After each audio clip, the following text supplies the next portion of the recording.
Isang magandang araw sa inyong lahat mga ka-viewers. Maraming salamat po sa patuloy ninyong pagsuporta sa amin lalo na sa ama ng Kalingap na si Val Santos Matubang at anak nito na si Kalingap Rab. Mga ka-viewers, ngayon po ay pag-usapan naman natin ang kwento ni VNC. Salamat po sa mga sumusuporta sa EDC at hindi nagsasawa manood. Bago po ang lahat, nais ko pong sabihin sa inyo na kung maari wag po natin skip ang ads, isang malaking tulong na po yan sa amin at sa mga tinutulungan ng Kalingap. Lalo na ngayon na marami pong pinapabahayan ang Kalingap, makakatulong na po ang hindi nyo pag-skip ng ads. At kung bago ka pa lang sa channel na ito o kaya napadaan lang, pakiusap po pakisuporta naman po. Para palagi kayong updated sa mga ina-upload na video.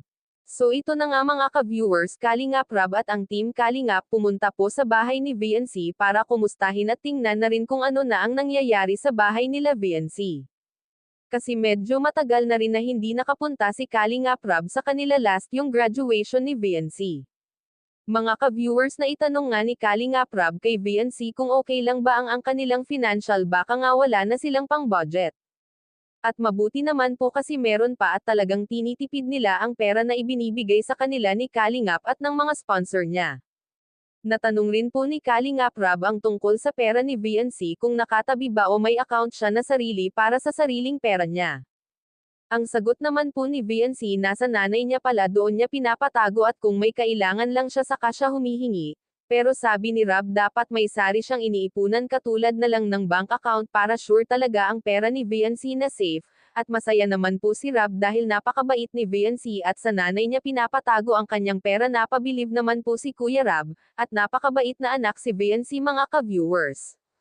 Marami din dalang pasalubong sila Rab para kay VNC kasi naiipon daw po at ngayon lang naman sila nakapunta sa bahay ni VNC, kaya sobrang dami nang binigay kay VNC.